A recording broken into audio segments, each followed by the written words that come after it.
guys, Coach's Random Tip here. Today I want to talk about core strength. A lot of people think that core strength means ab crunches. So we're doing ab crunches all day long, and you can go home and say, hey, I did 100 crunches at the gym, or I did 4 times 100 crunches at the gym. But the problem is you're only working on this one muscle, which is the rectus abdominis, which everybody wants to see, the six-pack. That is that one muscle that does forward lean.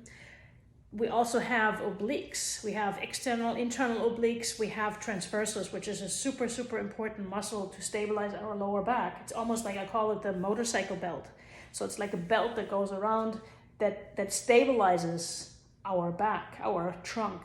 So stability, especially for runners and as triathletes, is so super important, to be honest, every sport.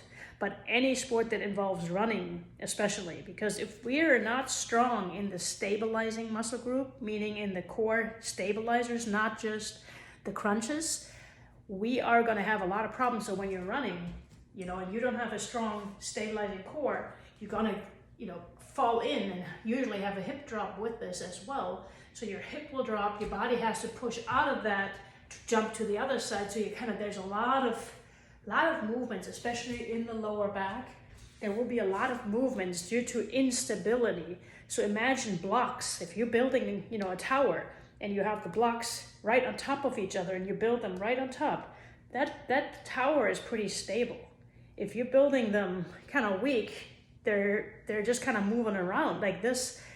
Nothing is really going to be stable, and unstable means your body has to work more trying to stabilize versus using that energy to run faster or run, with more power forward.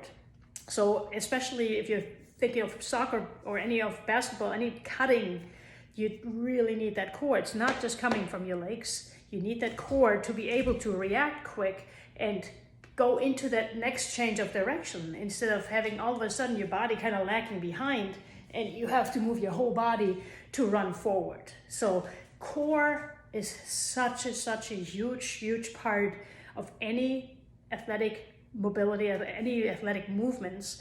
And a lot of times we don't want to just think of the rectus abdominis, meaning the six-pack. Yes, it looks great, no doubt about it, but it is important to work on the stabilizers. So that being said, you don't want to just do straight up crunches this way. Yeah, they burn, great, but again, you're overworking one area. But for example, a stabilizing muscle would be, if you grab it just a tube, and there's just one example of so many more exercises out there. But you gotta go hip width apart, and again, the closer your legs, the more core you have to work, the more base you have, the easier on the core. So maybe start out with a wider stance and then come closer as you get a little bit better. And eventually you can do it on a Bosu ball or some kind of unstable platform like a foam pad or something. So you can always progress your stability and your workouts. So you're just using a tube, for example. You're gonna straighten out your arms. So you're really not using your arms. They're just a tool to kind of move from there, from your trunk. From here, your core tight, meaning you're working already on your transversus, which is just like the belly button going to your vertebrae. You don't want to arch, so you want to just bring that belly button in, chest stays up. And then from there, you're going to go just to the left leg, not further. I see a lot of people going in the gym and they're doing this like crazy. You're just going to hurt yourself in your back, so don't over-rotate. You really only want to go, if you're looking straight ahead, you really only want to go between, I would say, 11 o'clock and 1 o'clock. But for the younger people that don't know the old watches, I would go from the left leg to the right leg and not beyond. So when you're doing this exercise, you want to go really from just here to just here. And super controlled, so you don't want to, swing it. There's no benefits to swinging it, except maybe mobility in your back, but I would do that with less momentum, because you have less risk that way. But here, you're stabilizing yourself, core tucked in, chest out, arms straight.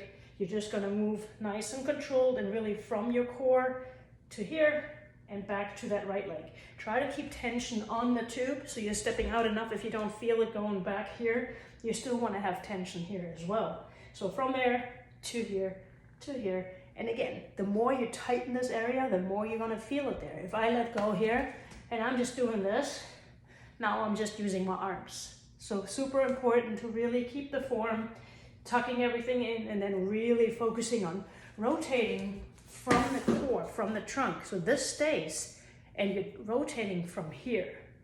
So the pelvis should not go with you, just your trunk is rotating. So that's just, like I said, one example of a core stabilizing exercise. There's so many more.